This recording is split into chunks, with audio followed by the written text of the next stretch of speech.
Good evening, friends. Today we are back with another important session, and today we have few questions from PSM. Okay, let's get started. All right. So today what we are talking about is basically we are going to talk about the chapter water from PSM via few MCQs. Okay, we're going to read these MCQs and the information related to them. Okay, I hope you will find it useful.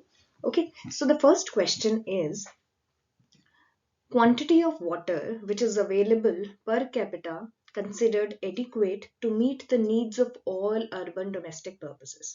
अब इस चीज में हम थोड़ा सा ये समझेंगे कि हमारी बेसिक रिक्वायरमेंट एक पर्टिकुलर इंडिविजुअल की ड्रिंकिंग वाटर की कितनी होती है.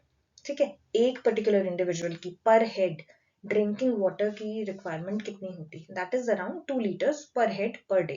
ओके, लेकिन अगर हम डेली सप्लाई की बात करें per capita which is adequate to meet all the needs of all urban domestic purposes. ठीक है, एक इंसान के लिए अपनी सारी अर्बन अगर वो जगह पर रहता है तो जितनी डोमेस्टिक पर्पसेस हैं, जितने ऐसे काम हैं, तो उन सब में कितना क्वांटिटी ऑफ वाटर लगेगा. That is around 150 to 200 litres per capita. Okay, ये है एक अर्बन ड्वेलिंग में. अगर वही सेम हमसे रूरल ड्वेलिंग के लिए पूछ लिया जाता है तो वो 40 to 60 लीटर्स है. ठीक है, एक पर्टिकुलर इंडिविजुअल के लिए ड्रिंकिंग वाटर के लिए जो चाहिए that is 2 litres per head.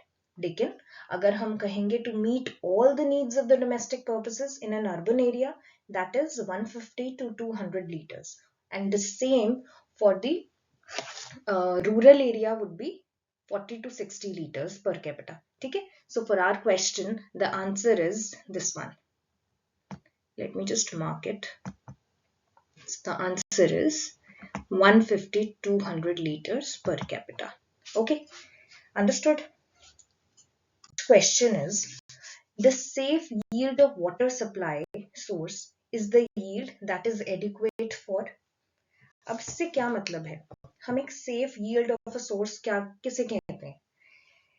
एक a yield that is adequate for 95% of the year. ठीक है, मतलब एक कोई भी सोर्स अगर हमारे पास है, अगर वो हमें 95% ऑफ द ईयर हमें वो सप्लाई एडिक्वेटली दे सकता है तो उसे सेफ यील्ड कहते हैं वो वाटर सप्लाई. हमारे पास safest yield of water supply कौन है? It is the wells. Okay, wells are well sufficient. ना, अब सेफ यील्ड से हम क्या समझते हैं? सेफ यील्ड से ये मतलब है that it is sufficient to serve a population which is expected at the end of 10 to 50 years in future. आगे के जो 10 से 50 साल आएंगे उसमें जो पॉपुलेशन होगी उसको भी वो एडिक्वेटली सर्व कर देगा, तो उसे कहते हैं the safe yield. Okay, now so इसका आंसर जो है दैट इज 95%. ठीक है, सो एक safe yield of a source क्या होता है? It is the yield that is adequate for 95% of the year. 95% of the year में हमारे को एडिक्वेट सप्लाई जो वाटर सप्लाई देगा वो हमारी सेफ यील्ड होती है. Okay, coming on to the next. इसके लिए इस क्वेश्चन को आंसर करने के लिए हमारे लिए बहुत जरूरी है कि हम पहले सैनिटरी वेल के बारे में थोड़ा सा पढ़ें. ओके, नाउ सैनिटरी वेल को पढ़ने से पहले इसमें मैं थोड़ा सा टॉपिक और लेना चाहूंगी, that is about the sources of water. हमारे जो सोर्सेज ऑफ वाटर है उसके अंदर जो प्योरेस्ट फॉर्म ऑफ वाटर है दैट इज रेन वाटर. ठीक है, और रेन वाटर प्योरेस्ट होने के साथ साथ सबसे सॉफ्ट भी है, very soft. Okay, then comes the surface water and the ground water. Now अब एक चीज इसमें याद रखने की है, जितने भी आपके रिवर्स हैं, पॉन्ड्स हैं, लेक्स हैं और आपके जितने इम्पाउंडिंग रिजर्वॉयर्स हैं, they are all surface water. Okay, they all belong to the surface water. और जो हमारे वेल्स हैं they basically come in the ground water. Okay, the wells and the springs they come in the ground water. ना, अब हर एक चीज जो है उसका कुछ एडवांटेज होगा तो कुछ डिसएडवांटेज भी होगा. तो ग्राउंड वाटर का हमारे लिए क्या यूज है उसकी क्या खासियत है? ग्राउंड वाटर जो है वो सबसे cheapest and the most practical means है of providing water to small communities. Okay, ये चीज ध्यान में रखनी है। अब because it's ground water, it's under the ground, it has less chances of contamination, ठीक है, क्योंकि डीप है। साथ में it's free from pathogenic organisms, इसलिए कोई ट्रीटमेंट की ज्यादा जरूरत नहीं है। लेकिन इसका एक डिसएडवांटेज है कि इसके अंदर मिनरल कंटेंट हाई होता है, ठीक है, as compare to the surface water and the rain water. Ground water, तो वेल्स में हम बेसिकली दो चीजों के बारे में बात करते हैं, one is the shallow well and the other one is the deep well. Okay, India में जो मोस्ट कॉमनली यूज होता है that is the shallow well.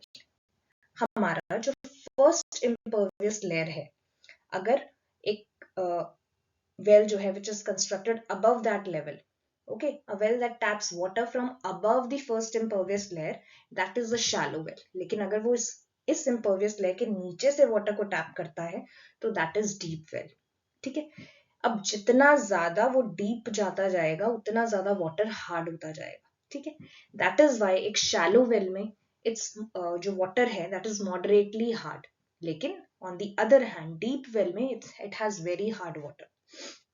Shallow well क्योंकि वो शैलो है, ऊपर है, तो it is more likely to be contaminated. लेकिन जो डीपर वेल्स हैं they are not liable to contamination, they provide safest water. Then shallow wells हैं, ऊपर ऊपर हैं, सरफेस पे हैं, तो उनका जो है they usually get dried up during summers, ठीक है, और लिमिटेड क्वांटिटी ऑफ वाटर वो सप्लाई करते हैं। लेकिन जो डीपर वेल्स हैं, पहली बात तो वो समर्स में इतनी जल्दी से ड्राई अप नहीं होंगे और वो एक सफिशिएंट क्वांटिटी ऑफ वाटर आपको प्रोवाइड करेंगे, एक कांस्टेंट सप्लाई होगी। इसीलिए इसे कहा जाता है it is the most satisfactory source of water. In terms को याद रखना है कि which is the most satisfactory source, which is most commonly used source, okay. उसके अलावा which is the safest source, in points को याद रखना है, ओके। देन शैलो वेल्स की कुछ एडवांटेज भी है। Advantage being it is easy to construct, it is very easy to construct and it is cheaper to construct. On the other hand, deep wells, they are difficult to construct and they're expensive to construct. That is the basic difference between the two. बस है। Now here we have the shallow well, ये first impervious हमारी जो layer है, above that ये tap करता है water above that, तो that is why it is a shallow well. लेकिन एक deep well है वो underneath the first impervious layer, वहां से वो water को tap कर रहा है, that is a deep well, okay. Now next is what you can see in the picture is a step well, okay. Now step wells क्या होते हैं? ये basically बहुत पहले हुआ करते थे। आज की डेट में आपको अगर आप राजस्थान जाएं और and also at some other places आपको ऐसे वेल्स देखने को मिलेंगे, but they not functional, they have been banned, okay. क्यों? बिकॉज ये जो आप प्लेटफॉर्म्स देख रहे हो ना, ये जो स्टेप्स बने हैं, यहाँ पर जो गिनी वर्म है वो पाया जाता था, उसके जो साइक्लॉप्स होते हैं वो यहाँ पे सर्वाइव करते थे, ठीक है। अब गिनी वर्म जो है डिजीज, उसका सोर्स है ये स्टेप वेल्स। जो गिनी वर्म डिजीज है that has been eradicated from India and that is why these step wells have been banned, okay, क्योंकि ये constant source हुआ करते थे गिनी वर्म डिजीज का, okay, and these are a type of dug wells, alright। ये एक basic information step wells के बारे में आपको पता होनी चाहिए। एक well है which has been properly and suitably constructed and it is well protected from contamination, ठीक है। एक प्रॉपर जगह पर बनाया गया है, एक प्रॉपर सूटेबल उसकी कंस्ट्रक्शन है और उसको हर तरीके के कंटामिनेशन से बचाने का काम किया गया है, वो होता है एक सैनिटरी वेल, ओके। कुछ points before construction of a sanitary well consider किए जाते हैं, उसमें ये 7 पॉइंट्स है। Location, lining of the stone wall, parapet wall, platform, drain, covering and the hand pump, okay. Now we'll talk about these one by one. सबसे पहले उसकी location. अब एक ह्यूमन ड्वेलिंग जहां लोग रहते हैं वहां से एटलीस्ट लेस देन 100 मीटर के डिस्टेंस पे ये होना चाहिए, बेसिकली तो 60 मीटर के अंदर अंदर होना चाहिए, सो दैट अब ये जो ट्रांसपोर्टेशन के दौरान पानी को जब आप ट्रांसपोर्ट करके एक जगह से दूसरी जगह तक लेकर जाओगे, उस रास्ते के बीच में ही वो कंटामिनेट ना हो जाए, ठीक है, इसलिए हमें उस डिस्टेंस को छोटा रखना है. It should be within 100 meters. Okay. Then उसके साथ साथ ये भी ध्यान में रखना है कि अगर एक पॉसिबल सोर्स ऑफ कंटामिनेशन आसपास है तो उससे इसकी 15 मीटर की दूरी होनी चाहिए. ठीक है. ह्यूमन ड्वेलिंग से 100 मीटर के अंदर अंदर होना चाहिए और एक पॉसिबल सोर्स ऑफ कंटामिनेशन से इसकी 15 मीटर की दूरी जरूर होनी चाहिए. ठीक है. उसके बाद उसके बाद हम बात करते हैं, और दूसरा, it should be located at a higher elevation. ठीक है, थोड़ी सी एलिवेटेड जगह पर हो. जहां पर भी ये बिल्ड है वो सरफेस जो है वो थोड़ा सा एलिवेटेड हो as compared to the rest of the part, so that बारिश का पानी वगैरह कुछ भी आए तो ऐसा नहीं है कि वो बाकी सब एरिया से आके यहाँ पर इकट्ठा हो जाए. ऐसा नहीं होना चाहिए. It should be at a elevated area. Then next thing is lining. Lining से मतलब है ये जो अब आप ये वेल जो आप देख रहे हो ये ग्राउंड में नीचे तक जा रहा है, डग किया हुआ है, तो वैसे तो ये और भी लेंथ तक है, लेकिन हम अराउंड 6 मीटर्स की डेप्थ तक जो है इसको लाइनिंग देते हैं, जो कि स्टोन्स और ब्रिक्स की बनाई जाती है. ठीक है. इसका पूरा स्टोन्स और ब्रिक्स का लाइनिंग होता है, सो दैट बाहर से सॉइल जो है वो पानी के अंदर गिरे ना, मिक्स ना हो जाए, पानी को पोल्यूट ना करे. ठीक है. तो एटलीस्ट 6 मीटर्स की डेप्थ तक, 20 फीट की डेप्थ तक इसको लाइन किया जाता है पूरे वेल को with the bricks and stones which are set in cement. Okay.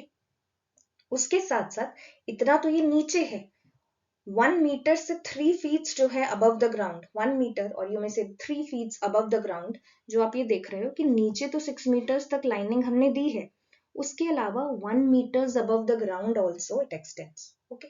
Then comes the parapet wall. Now what is parapet wall? Parapet wall ये है, ठीक है, आपने इस वेल के अराउंड ये प्लेटफॉर्म बनाया जहां पे आप खड़े होने का, वहां से फिर पानी निकालने का और जो भी काम आप करते हो वहां वो इस प्लेटफॉर्म पे करते हो, और उस प्लेटफॉर्म को सराउंड करने वाला जो लाइनिंग है that is parapet wall. Okay. अब ये पैरापेट वॉल जो है it should be of height at least 70 to 75 centimeters above the ground.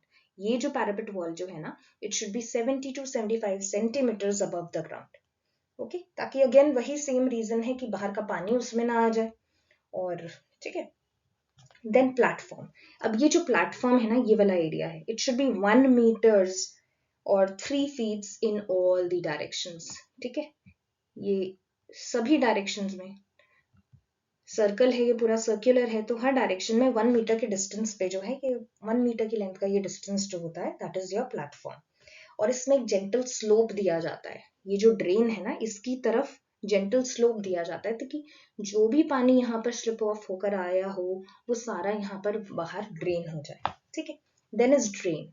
अब एक पक्का ड्रेनेज भी होता है जो कि कैरी करेगा इस पूरे स्पिल्ड वाटर को इनटू दी जो पब्लिक ड्रेनेज सिस्टम है उसके अंदर इसे ड्रेन करेगा. Then is the covering. इस वेल को एक प्रॉपर कवरिंग दी जाती है, ओपन नहीं छोड़ा जाता, सो दैट कंटामिनेशन ना हो, गंदगी उसमें ना जाए. ठीक है. So that is why the top of the well should be closed by a cement concrete wall. ठीक है. And lastly we have a hand pump. Now this hand pump well जो है it should be equipped with hand pump for lifting the water in a sanitary manner. ठीक है. ताकि जो लोग भी अगर उसको लिफ्ट कर रहे हैं पानी, अगर उसको ऐसे लिफ्ट करके आएंगे, जो कि पुराने जमाने में हुआ करता था कि बाल्टी लगी हुई है उससे रस्सी से लिफ्ट करके कर रहे हैं, तो उसमें भी कंटामिनेशन के चांसेस होते हैं कि जो लोग उसे निकाल रहे हैं वही कुछ डाल दें, उनसे कुछ गिर जाए. ठीक है. तो उन सब कंटामिनेशन को दूर रखने के लिए हमने यहाँ पर एक हैंड पंप प्रोवाइड कर दिया है. ये हैंड पंप आपको हेल्प करेगा to lift water from the well. Okay. So well as well because I consider it to be a very important topic, and this is all information. All right. So that's all for today. See you in the next session with more important topics. Thank you very much. Stay tuned.